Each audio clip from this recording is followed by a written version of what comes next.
तुम्हें श्राप देती हूँ कि जिस प्रकार तुमने मेरे कुल का अंत किया है, उसी प्रकार तुम्हारे कुल का अंत भी होगा।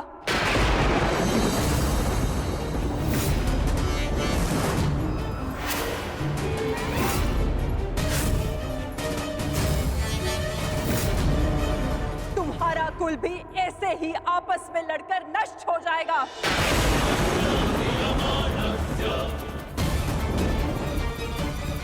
मैं भाग्यशाली हूँ कि मेरे नेत्रों पर पट्टी बंधी है और मैं ये सब नहीं देख पाई, परंतु तुम ये महाविनाश अवश्य देखोगे। तुम स्वयं अपने कुल के महाविनाश का प्रारंभ करोगे वासुदेव।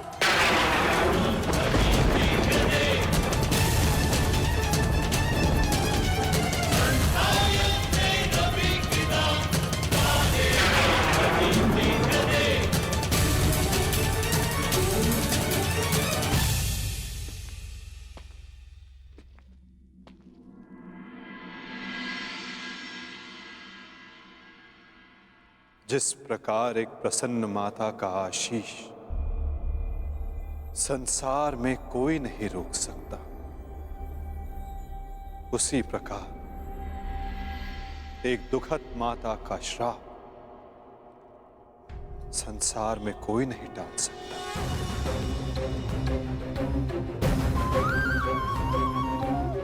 मुझे आपका श्राप स्वीकार है माते।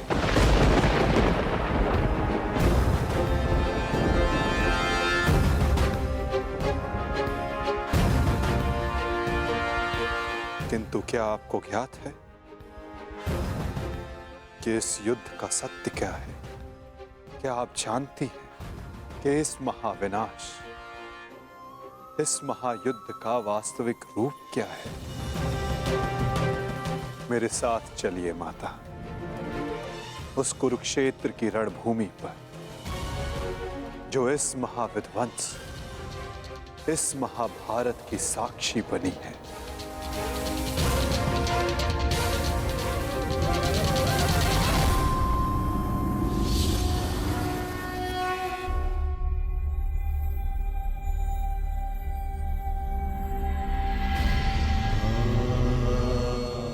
ये दुर्गंध कैसी वासुदेव?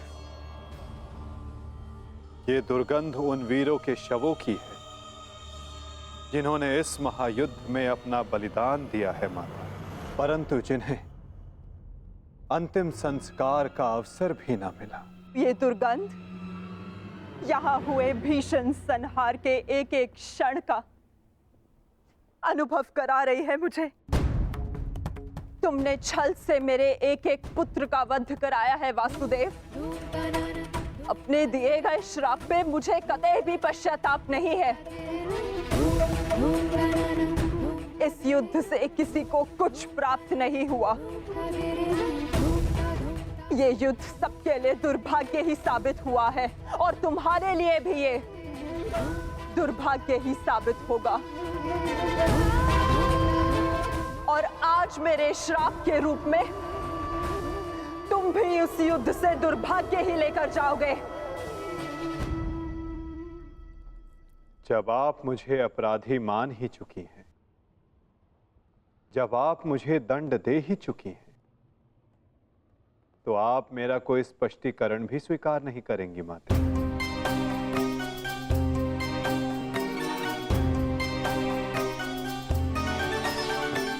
परंतु सत्य का भान आपके लिए आवश्यक है माता। जिनकी दृष्टि से इस महायुद्ध का कोई भी क्षण, कोई भी छल अनदेखा नहीं गया है माते, अब वीर बारबरी आपको सत्य का भान करवाएंगे।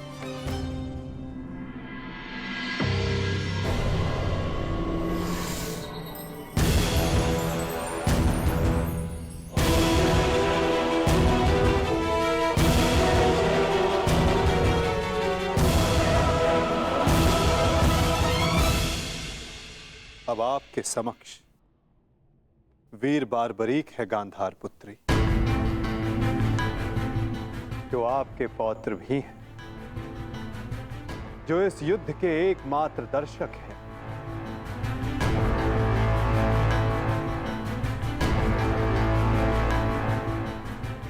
वो बारबरी जिन्होंने अपना शीश दान किया और अमर हो गए।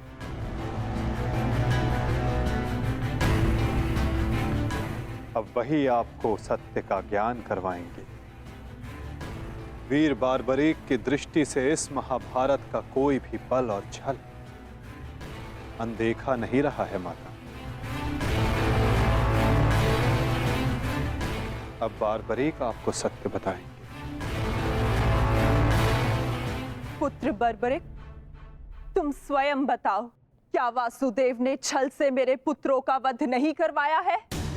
यदि तुमने इस युद्ध का एक एक क्षण निष्पक्ष होकर देखा है, तो बताओ, कौरव वंश के वट वृक्ष महामहिम भीष्म, जिन्हें इच्छा मृत्यु का वरदान था, क्या वासुदेव ने उन्हें अपने छल से धराशाही नहीं करवाया है?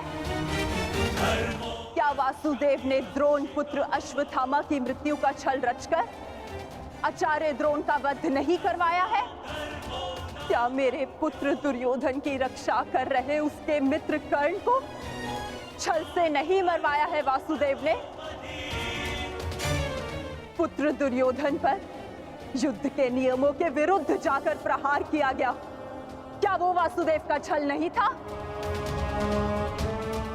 मेरे समस्त 100 पुत्रों के वध का कारण केवल वासुदेव है। क्या ये भी सत्य नहीं है बारबरिक?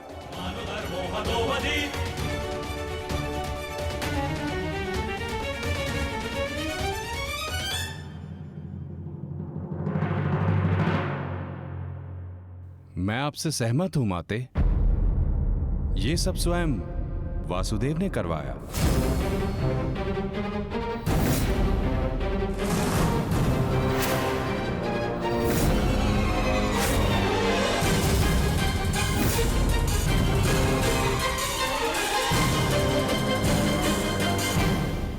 परंतु माते, आप किन 100 पुत्रों की बात कर रही हैं?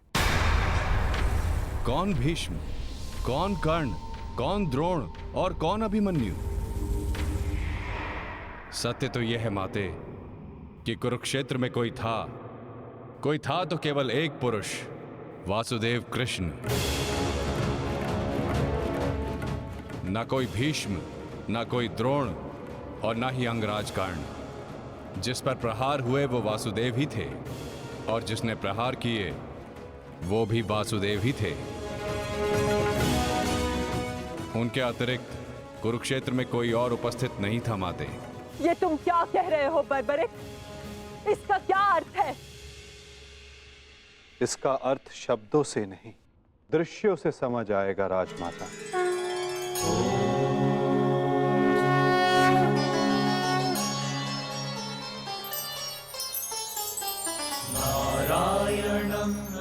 इस युद्ध के प्रारंभ से अंत तक हर प्रहार मैंने किया और हर प्रहार मैंने ही सहा।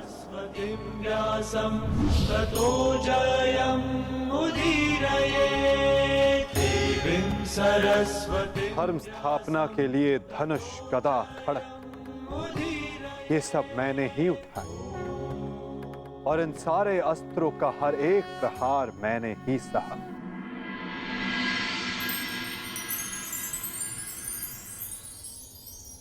बाण चलाने वाला मैं ही था। पितामह!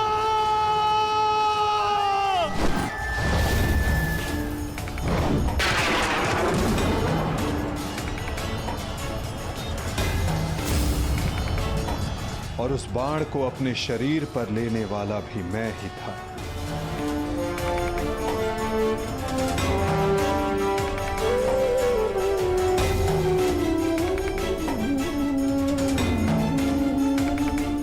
महामहिम भीष्म के रूप में भी मैं ही था और अर्जुन के रूप में भी मैं ही था। और सरशैया पर लेटने वाला भी मैं ही था। अभिमन्यु बनकर चक्रव्यूह मैंने ही तोड़ा।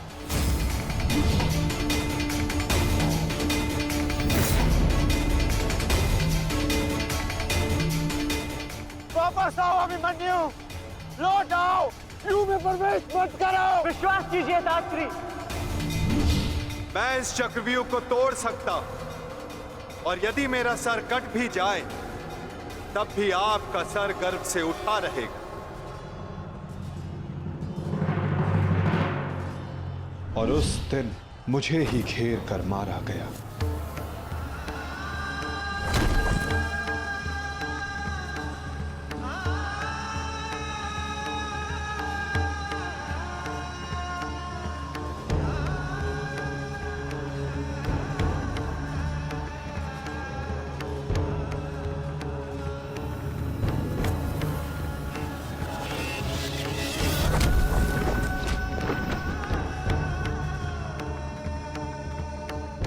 वो मैं ही था जिसने द्रोणाचार्य से कहा कि अश्वत्थामा मारा गया।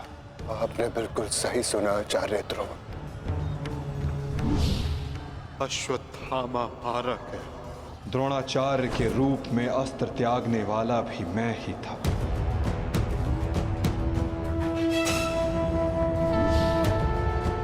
परंतु वो एक मनुष्य नहीं,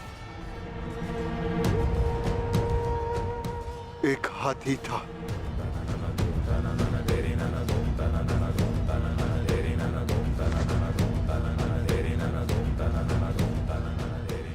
अश्वत्थामा! और दृष्टद्युम्न बनकर मैंने ही स्वयं पर प्रहार किया।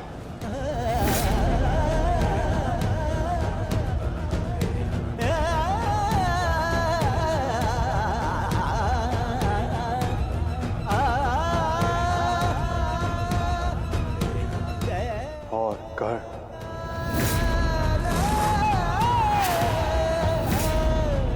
कर्ण के रूप में मैंने ही अपना कवच अपने शरीर से अलग किया।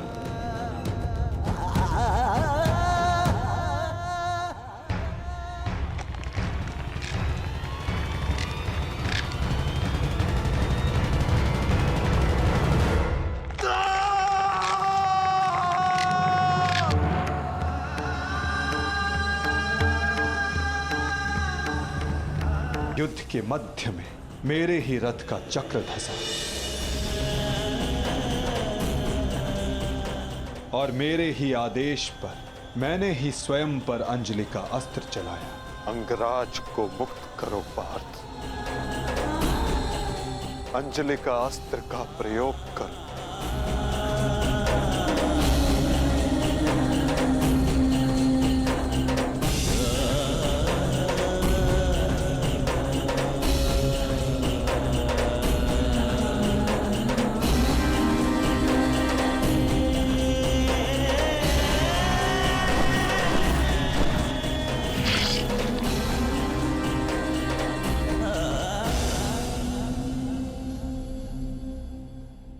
दुर्योधन के रूप में मेरी ही जंघा पर प्रहार करके मेरा ही अंत किया गया।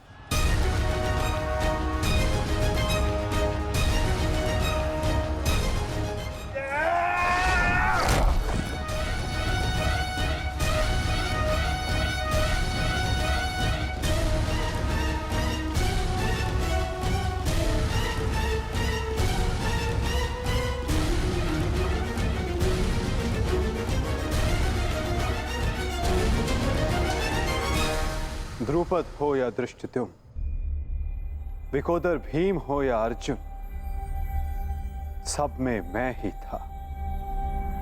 मैं ही विजयी हुआ और मैं ही पराजित हुआ।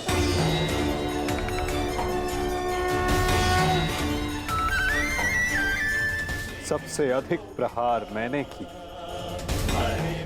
सबसे अधिक घाव मैंने ही खाया।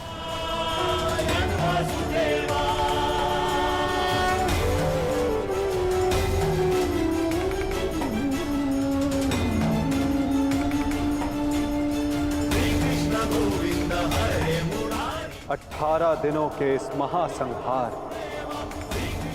हर बार मृत्यु मेरी ही हुई। गिरता था जो घायल होकर रणभूमि में वो मैं ही था।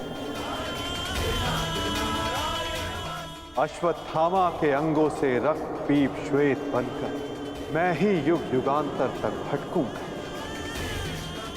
जीवन मैं तो मृत्यु भी मैं ही।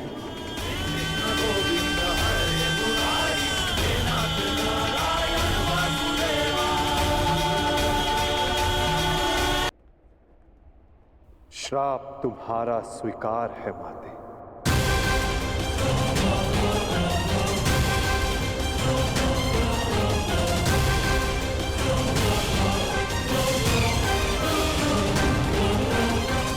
परंतु जब सब आपने किया तो ये माया क्यों मेरे वासुदेव?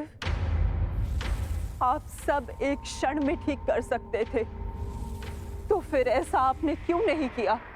फिर उन प्रतिज्ञाओं का क्या होता माते, जो सबने ली थी? उन अपराधों के दंड का क्या होता, जो सबने किया? उन कष्टों का पुरस्कार क्या होता, जो धर्म ने सहे? उस सीख का क्या होता, जो इस युद्ध में हुए हर मृत्यु से मानव जाति को मिले और जो संसार में प्रलय आने तक उनका मार्गदर्शन करेगी?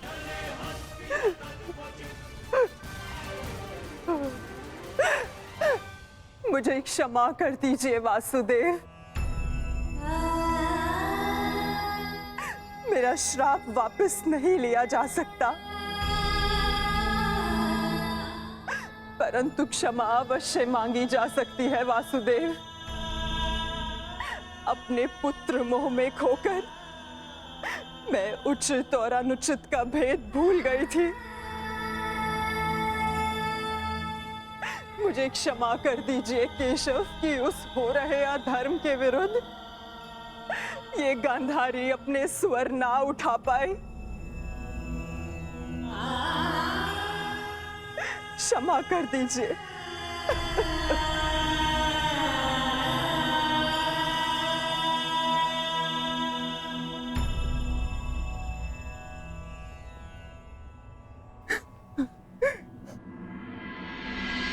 नहीं माते, किसी का अंत किसी के श्राप से नहीं होता।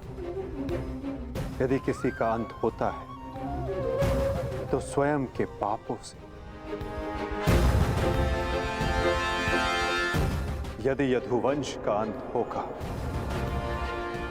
तो आपके श्राप से नहीं माते,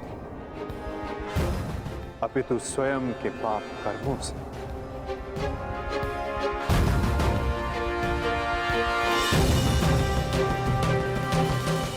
जब जब समाज में अपराध बढ़ेगा, एक महाभारत सामने आएगी।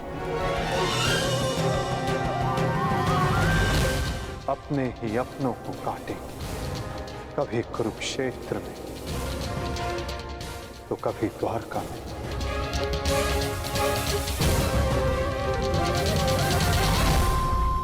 माते, यदि आप कुछ करना चाहती हैं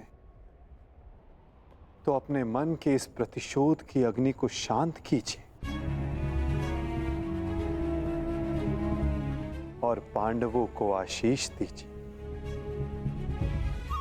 युधिष्ठिर का राज्य अभिषेक करवाइए और धर्म स्थापना में आपका ये योगदान और आपका आशीष आवश्यक है माते।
सम्राट युधिष्ठिर की, सम्राट युधिष्ठिर की, सम्राट युधिष्ठिर की।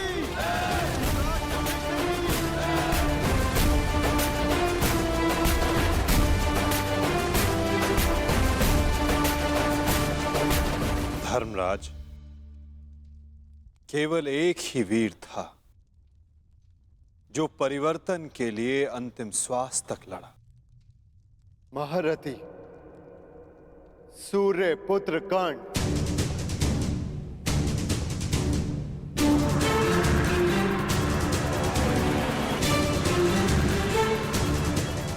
सदैव अपने ज्येष्ठ के परिवर्तन के स्वप्न का आदर और सम्मान करना धर्मराज।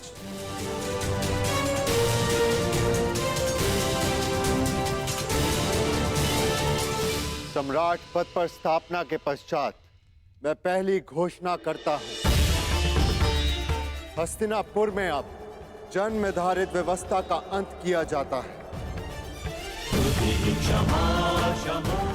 वर्ण व्यवस्था रहेगी, परंतु वो कर्म के आधार पर आधारित होगी।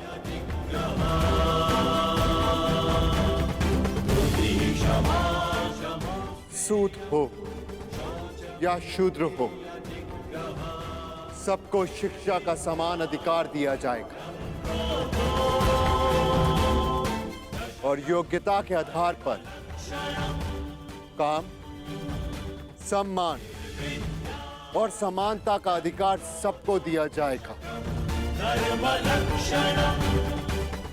यही धर्म स्थापना की नींव है और यही परिवर्तन का प्रारंभ। सम्राट युधिष्ठिर की, सम्राट युधिष्ठिर की, सम्राट युधिष्ठिर की, सम्राट युधिष्ठिर की।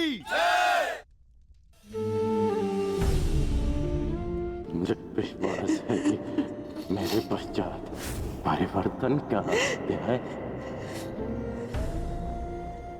प्रारंभ होगा।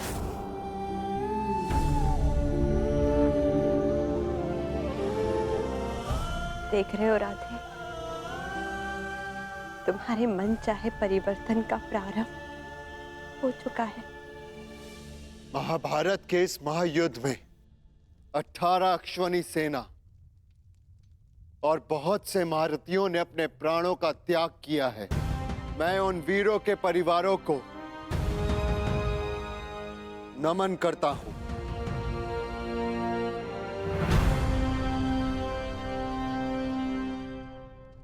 मैं सम्राट युधिष्ठिर ये आदेश देता हूं, युद्ध में सम्मिलित प्रत्येक सैनिक के परिवार को आर्थिक सहायता दी जाएगी। उनके बालकों को शिक्षा, उनके आश्रितों के लिए भरण पोषण की व्यवस्था अब सम्राट का उत्तरदायित्व है। सम्राट युधिष्ठिर की, सम्राट युधिष्ठिर की, सम्राट युधिष्ठिर की, सम्राट युधिष्ठिर की। और भ्राता कर्ण, मुझे विश्वास है कि मैं संसार में सदा राधे कर्ण के नाम से ही जाना चाहूंगा। राधे कर्ण के द्वारा सुझाए गए प्रतिरूप के आधार पर राज्य में समानता की एक नई व्यवस्था विकसित की जाएगी।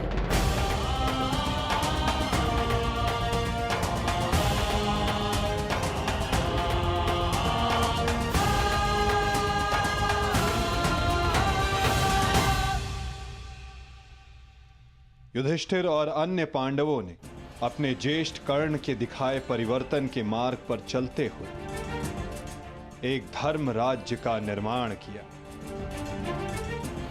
अर्जुन का लक्ष्य अब केवल एक महान व्यवस्था की स्थापना थी। 100 कौरवों का नाश कर देने वाले भीम ने भी अब निर्माण की भागदौड़ संभाल ली थी और नकुल सहदेव अपनी माता कुंती, गांधारी और बुजुर्ग हो चले धृतराष्ट्र की सेवा में लगे थे। हर ओर धर्म था, संपन्नता थी, आनंद था, परंतु अतीत से छूटा एक बाण परीक्षा बनकर भारत के भविष्य पर मंडरा रहा था।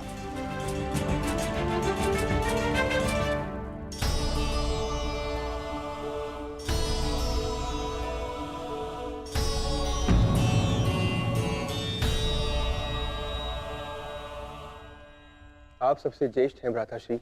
इस स्थान पर आपका अधिकार है, परंतु फिर भी आप ये स्थान रिक्त क्यों रखते हैं?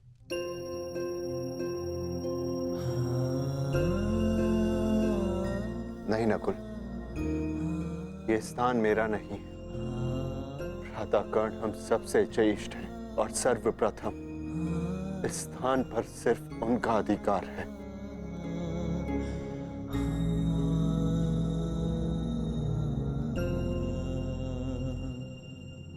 साम्राज्ञी, क्या हुआ दासी? इतनी व्यग्र क्यों हो? युवरानी उत्तरा को प्रसव पीड़ा होना आरंभ हो चुका है।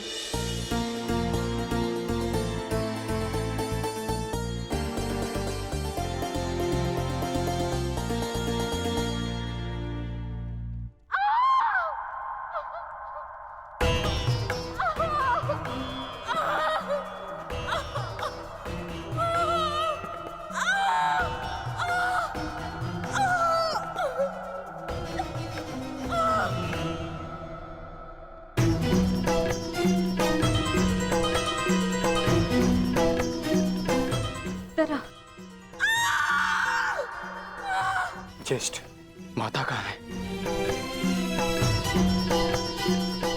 माते,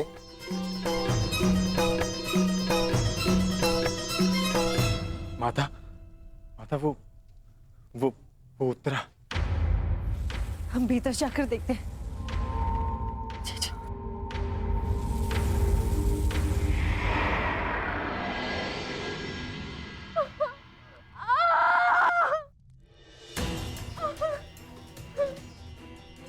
पुत्री, साहस रखो। अब और पीड़ा सहन नहीं होती माता। साहस रखो पुत्री, हम सब हैं तुम्हारे साथ।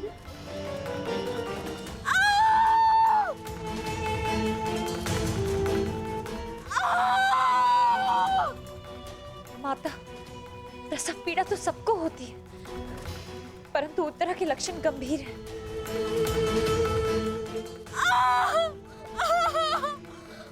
माता, कहीं कोई अनहोनी ना हो जाए।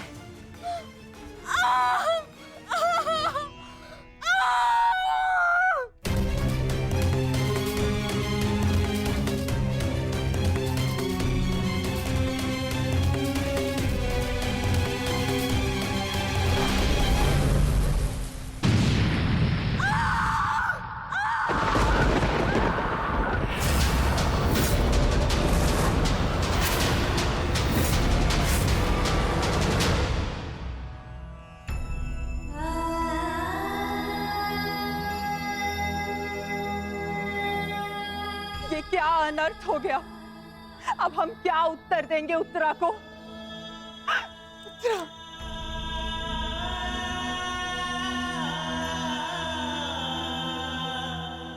क्या अनर्थ कर दिया अश्वत्थामा ने। एक ब्राह्मण होने के पश्चात प्रतिशोध की अग्नि में वो इतना अंधा हो गया। एक शिशु पर ब्रह्मास्त्र चलाने से पूर्व उसे तनिक भी दया नहीं आई।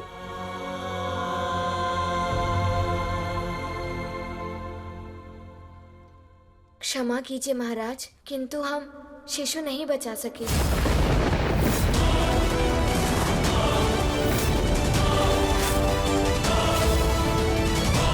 क्या अनर्थ हो गया? ये सब मेरे कर्मों का फल है। हे नारायण, उस बालक की सहायता करिए। इसमें उस बालक का कोई दोष नहीं है। हे नारायण, सहायता करिए। माता,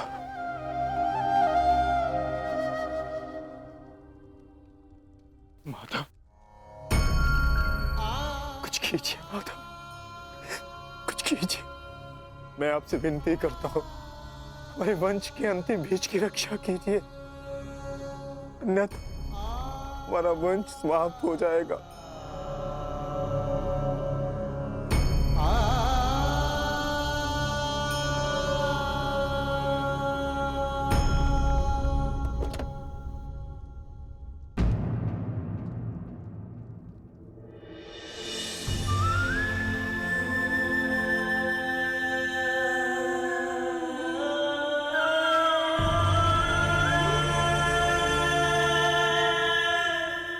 ब्रह्मास्त्र विफल नहीं जा सकता याज्ञसेनी। ब्रह्मास्त्र का संधान हुआ है तो उसका परिणाम निकलना भी निश्चित है।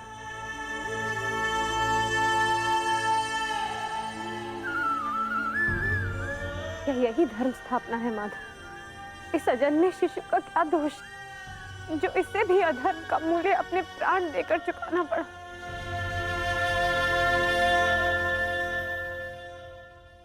एक पापी के पाप का फल निरीह उत्तरा क्यों भुगतेगी?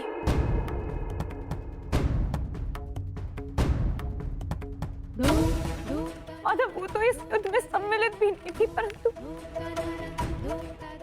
परंतु इस युद्ध में उसने अपना सब कुछ खो दिया। अपने पिता, अपना भाई, अपना पति और अब अपना पुत्र।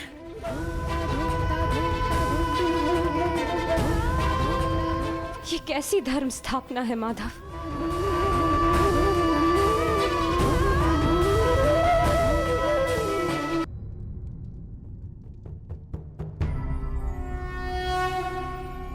यदा यदा हि धर्मस्य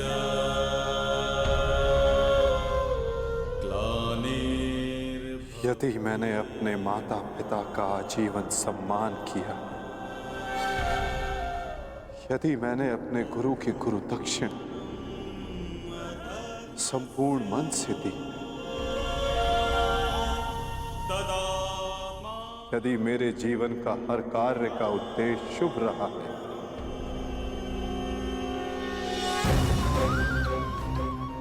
यदि मैंने धर्म स्थापना के लिए संपूर्ण प्रयास किया है,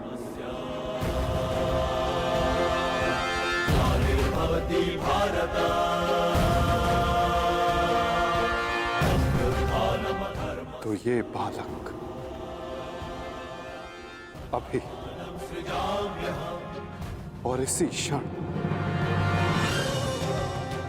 श्वास ले।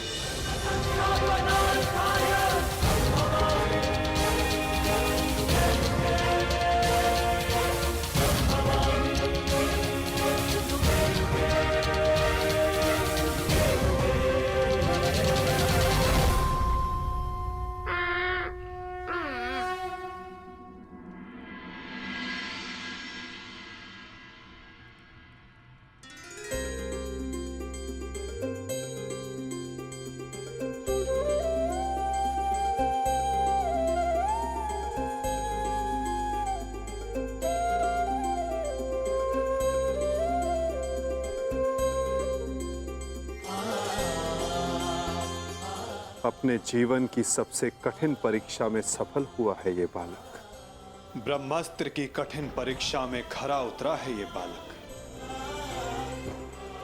जो धर्म स्थापना का मुख बनेगा।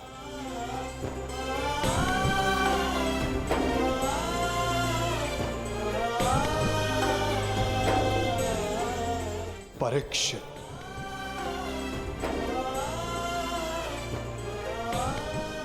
हाँ याज्ञसेनी, इस बालक का नाम परीक्षित होगा। विशाली! विशाली! विशाली? विशाली, पुत्र विशाली!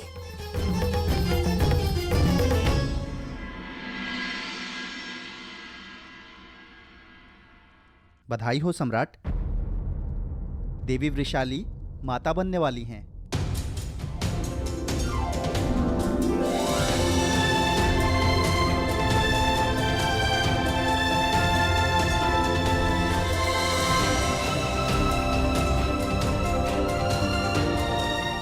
प्रभु को कोटि कोटि धन्यवाद।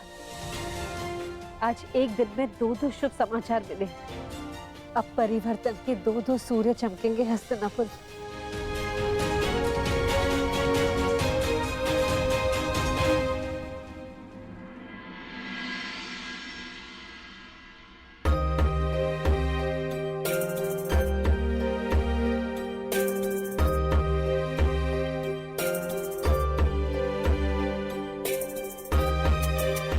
परिवर्तन का नया युग प्रारंभ हुआ है वृषाली। प्रसन्न हो जा कि सूर्य पुत्र को तर्पण देने वाला इस संसार में आने वाला है।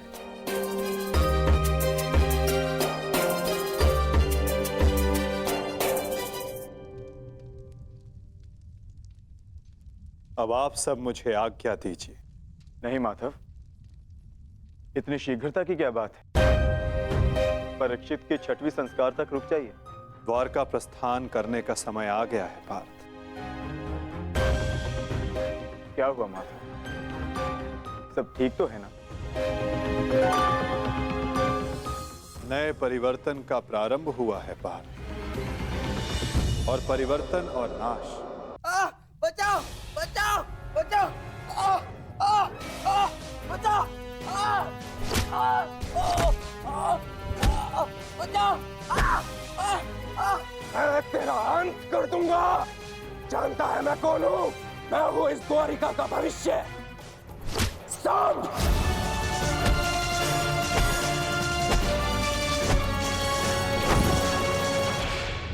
ये क्या दशा बना रखी है सांब?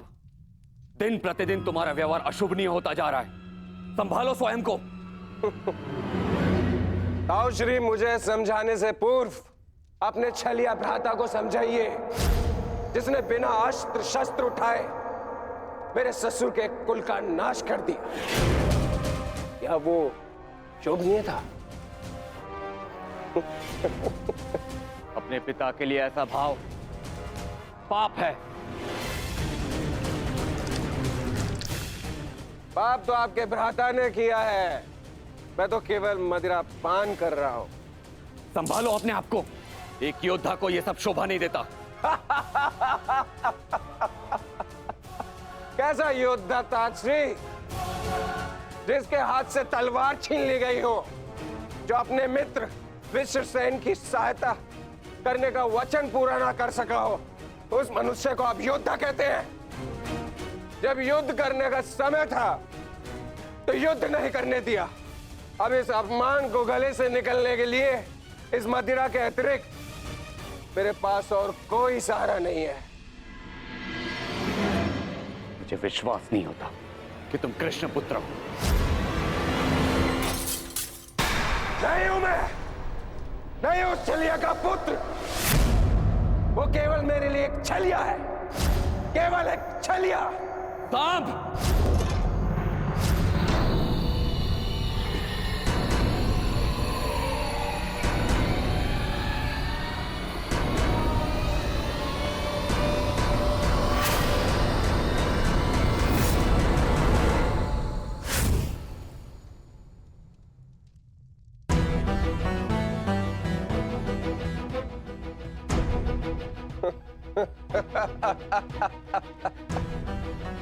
आइए आइए आइए द्वारिकाधीश, आइए।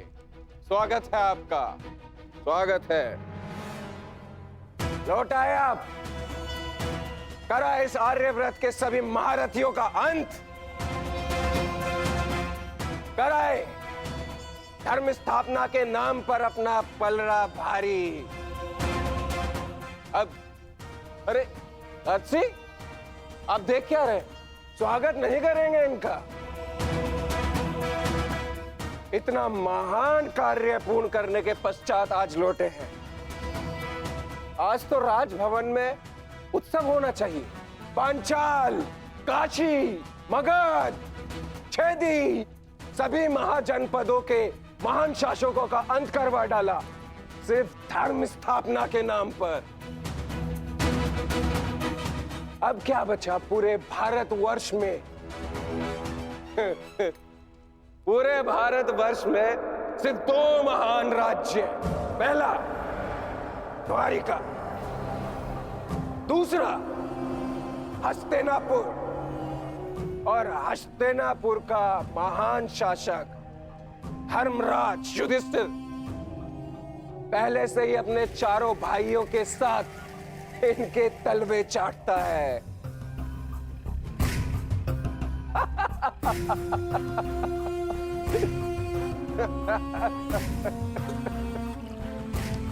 बधाई हो, बधाई हो। वासुदेव, बधाई हो। आप अपने उद्देश्य में सफल हुए, जीत गया द्वारिका महाभारत। परंतु आपने भी मूल्य कुछ कम नहीं चुकाया। हमारी 7 औक्षणी सेना का अंत करवा दिया। क्या मिला आपको हमारे वीर सैनिकों का अंत करवा कर? क्योंकि आपने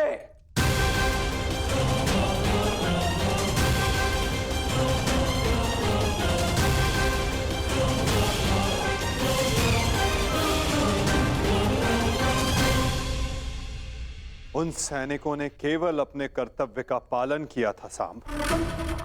युद्ध लड़ा, अनेकों को मारा और स्वयं वीर गति को प्राप्त हो गए। उन्होंने तो स्वर्ग की सीढ़ियां पाली सांब। परंतु तुमने अपने साथ क्या किया है पुत्र? तुमने तो स्वयं के जीवन को ही नर्क बना डाला है। तुमने वचन दिया था ना दुर्योधन और लक्ष्मण को कि महाभारत के युद्ध में तुम नारायणी सेना का नेतृत्व करोगे। तो क्यों नहीं बचाया अपनी सेना को? क्यों छोड़ आए अपने मित्र को अकेला युद्ध में? क्यों साथ नहीं दिया अपने मित्र का साथ? केवल अपने प्राण बचाने के लिए?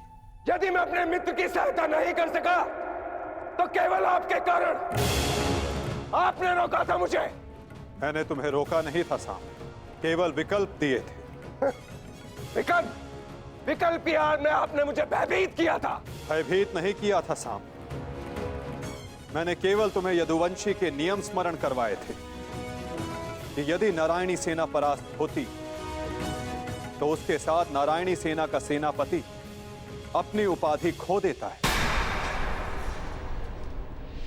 विकल्प मैंने अर्जुन और दुर्योधन को भी दिए थे। दुर्योधन ने युद्ध करना चुना और अर्जुन ने धर्म स्थापना। और तुमने युद्ध में भाग ना लेना चुना सांब।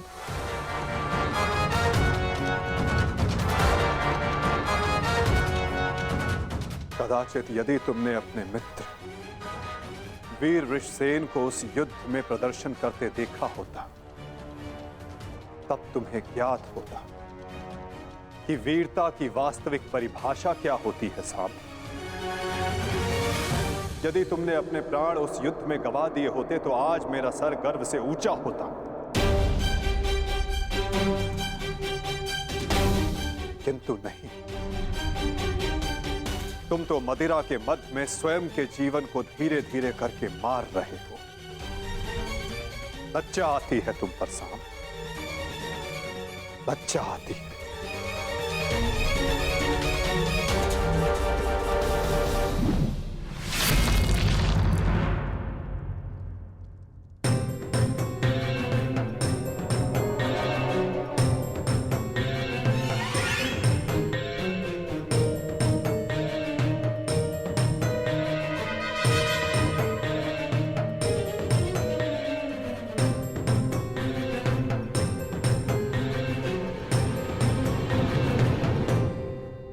प्रणिपात पिताश्री।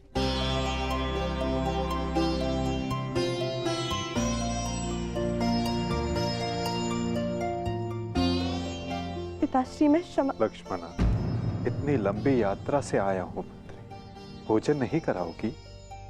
जी पिताश्री।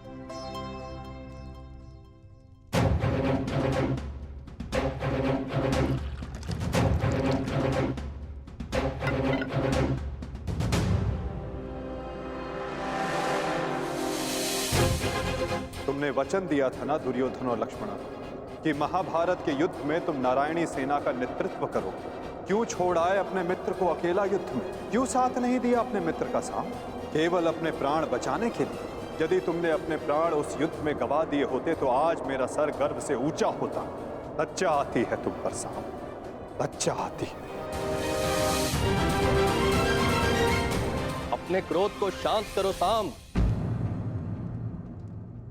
कैसे करूं मैं खुद को शांत? पिता होकर सदैव मेरा मस्तक दूसरों के सामने झुकाता है और आज भी तो यही किया उन्होंने।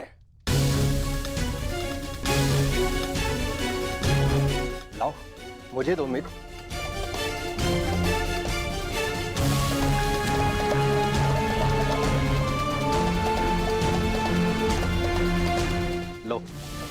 पियो।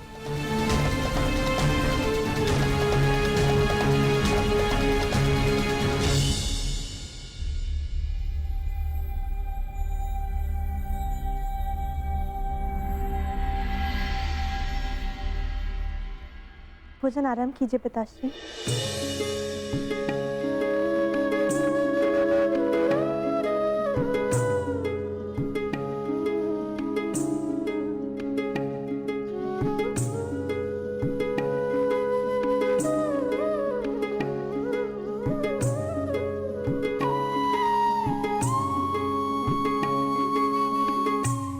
पिताश्री, क्या आप मुझे मेरे पिता के विषय में कुछ बता सकते हैं? युद्ध में क्या हुआ था?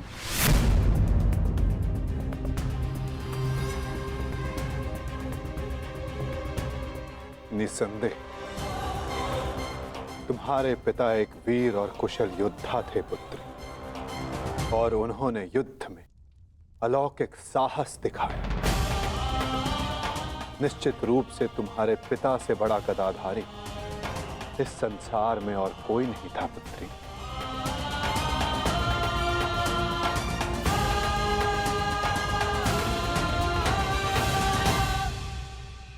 यदि ये सत्य है तो उन्हें ये संसार छोड़ के क्यों जाना पड़ा पिताश्री? हमारे कर्म और हमारे चयन हमारी नियति निर्धारित करते हैं। कुछ भावों में और कुछ वस्तुओं में अधर्म का वास होता है।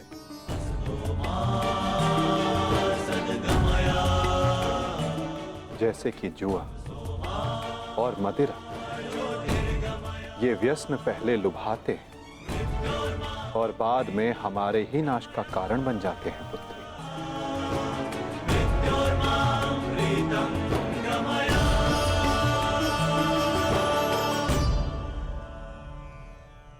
लो मित्र, पियो।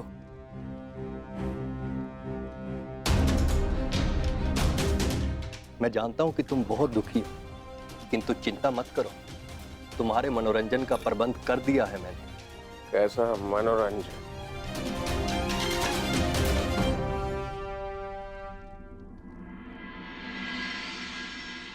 लक्ष्मणा, सदैव स्मरण रखना पुत्री, जब जब मनुष्य पर मद और जुए का प्रभाव बढ़ेगा,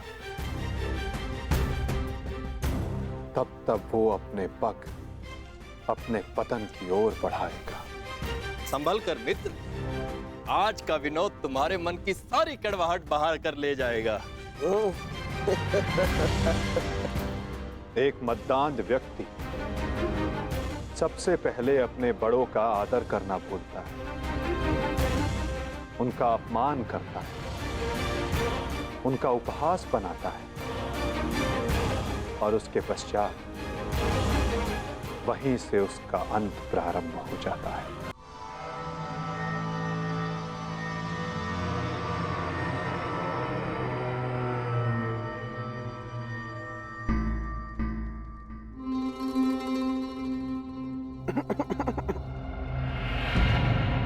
तो आप हैं महान ऋषि, सुना है महात्मा कि आप भविष्य बता सकते हैं। बड़ी प्रशंसा सुनी है आपकी। क्या जानना चाहते हो? यदि ये सत्य है तो बताइए कि इस रमणी को आगे चलकर क्या होगा, पुत्र या पुत्री?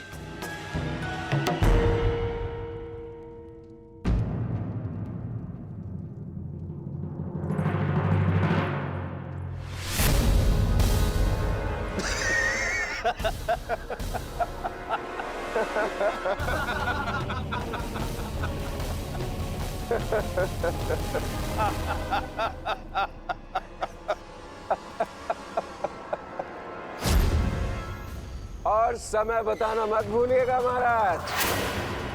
यदि आपकी भविष्यवाणी सत्य नहीं हुई तो आप अपनी बाकी की तपस्या हमारी बंदी गृह में पूर्ण करेंगे।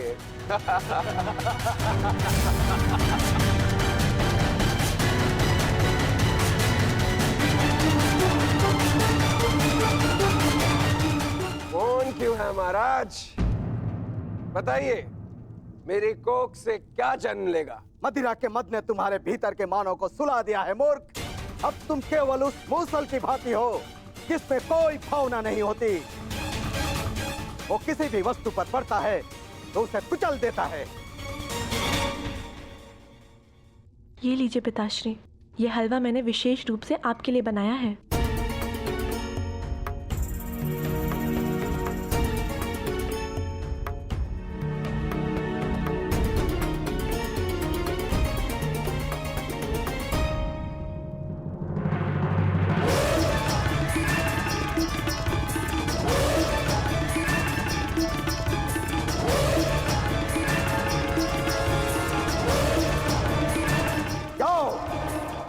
ठीक 1 सप्ताह के पश्चात तुम्हारे पेट से मूसल ही उत्पन्न होगा जो तुम्हारे वंश के विनाश का कारण बनेगा।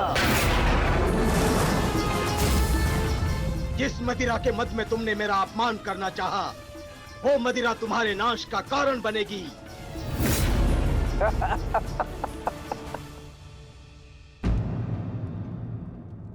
क्या हुआ पिताश्री, आप रुक क्यों गए? क्योंकि जिसे रुकना चाहिए था वो नहीं रुका। लगता है तुम्हें हमारे बंदी गृह के दर्शन करने की उत्सुकता कुछ अधिक है, इसलिए तुमने हमारा अपमान करने का दुस्साहस किया। पहले वासुदेव और अभी तुम। मैं तुम्हें जीवित नहीं छोड़ूंगा।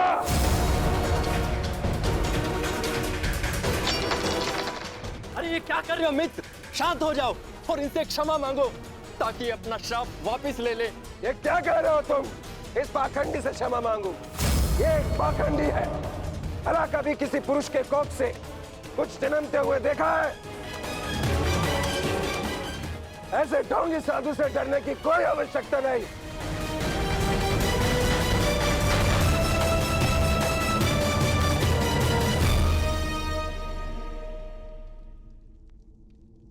जो अब तक नहीं हुआ सांप, वो अब होगा। साधुओं का श्राप व्यर्थ नहीं जाता।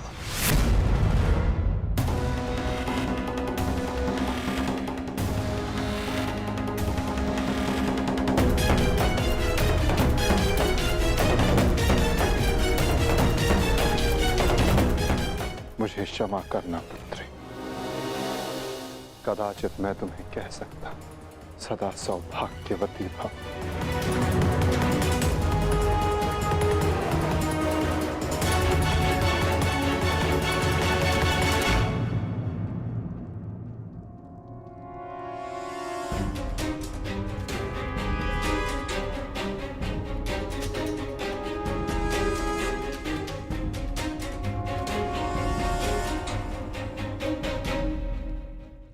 एक साधु का उपहास उड़ाना और उन पर प्रहार करने का प्रयास करना क्षमा के योग्य नहीं है सांब। आपने तो सृष्टि के सभी महारथियों और अनेकों सैनिकों का वध करवाया। क्या वो क्षमा के योग्य है?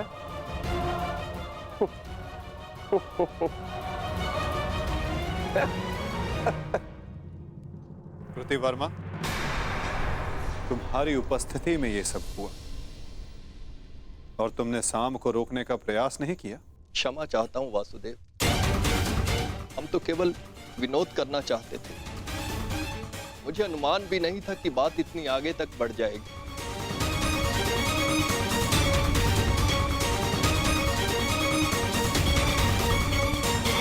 कितना समय? 7 दिन।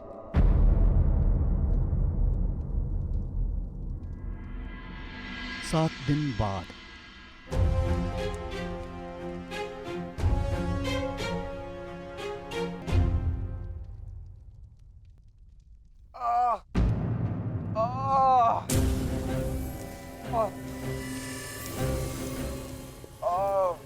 सहायता करो मित्र, मेरी सहायता करो।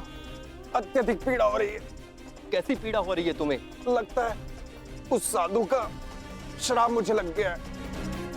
आज 7वां दिन है और ये देखो मेरे पेट में अत्यधिक पीड़ा हो रही है। जाओ आज से ठीक 1 सप्ताह के पश्चात तुम्हारे पेट से मूसल ही उत्पन्न होगा, जो तुम्हारे वंश के विनाश का कारण बनेगा।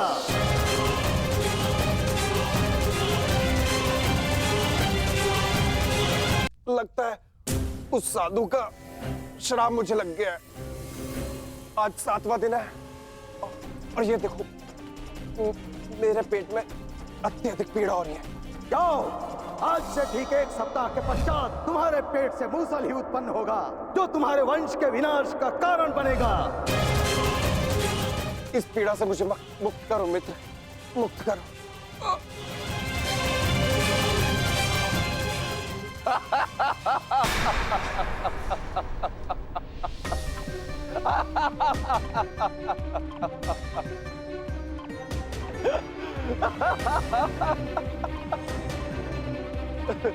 तुम कितने बड़े मूर्ख हो मित्र, कुछ नहीं हुआ है मुझे, सही हूं मैं। कहा था ना मैं, वो साधु एकदम पाखंडी है।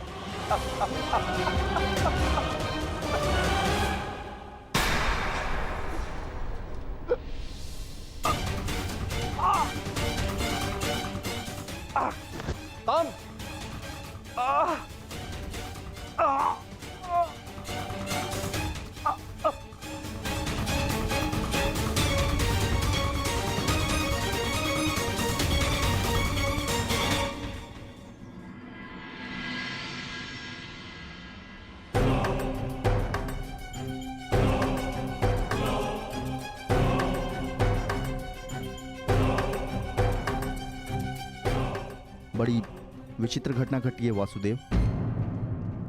कुमार साम के शल्य चिकित्सा के पश्चात उनके पेट से ये मूसल निकला है।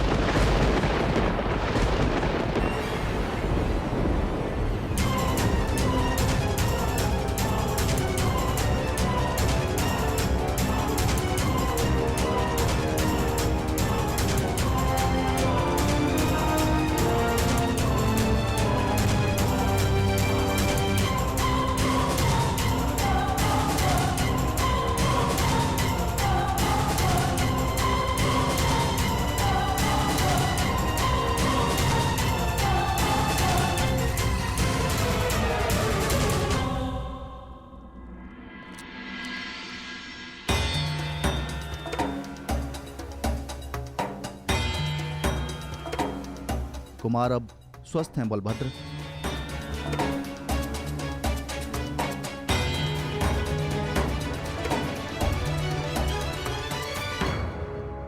देख लिया, ये उस श्राप का नहीं, ये तुम्हारे अहंकार और तुम्हारे मदिरापान का फल है। ये श्राप तो केवल एक निमित्ता है। तुम्हारे कर्मों के कारण यदुवंश का नाश जन्म ले चुका है। यदि मदिरा के मद में तुमने एक महात्मा का अपमान ना किया होता तो आज तुम्हारी ये दशा ना होती।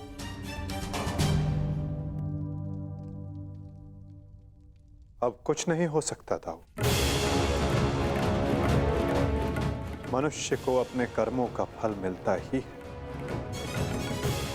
परंतु एक के कर्मों का फल पूरा वंश भुगते, ये नीति नहीं है। यदि अनाज के पौधों के बीज में घुन लग जाए तो वो सारी फसल नष्ट कर देते हैं दाऊ। नहीं कान्हा, मैं सांब की मूर्खता का फल समस्त द्वारका को नहीं भुगतने दूंगा।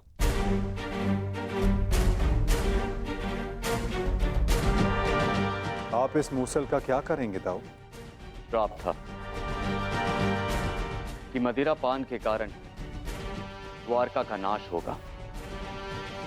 मैं आज ये घोषणा करता हूं कि समस्त द्वारका में किसी भी प्रकार का मद्य का उत्पादन, सेवन या बिक्री वर्जित है।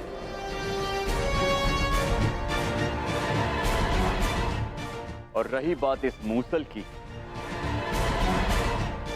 तो इसका उपाय है मेरे पास।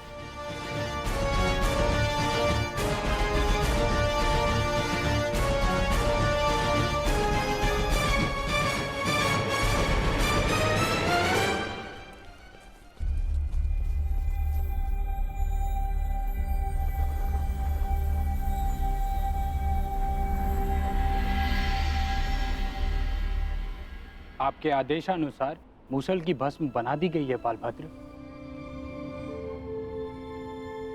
इसे द्वारका के समुद्र तट पे बहा दो।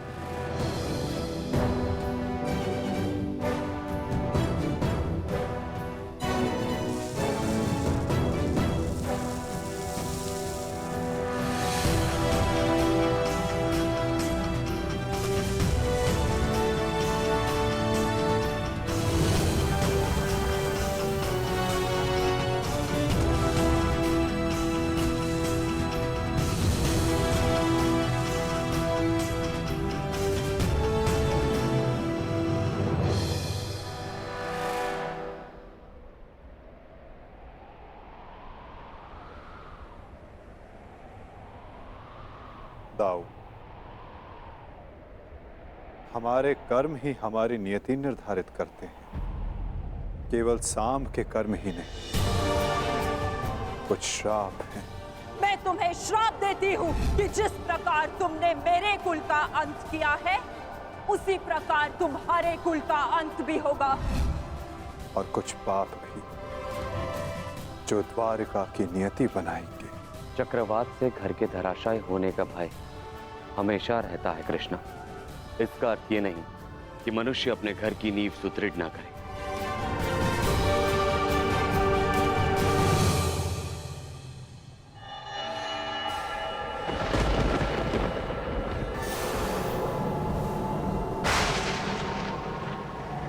जब नींव गल जाती है दाऊ, तो भवन का धराशायी हो जाना निश्चित होता है। द्वारका का अंत समीप है।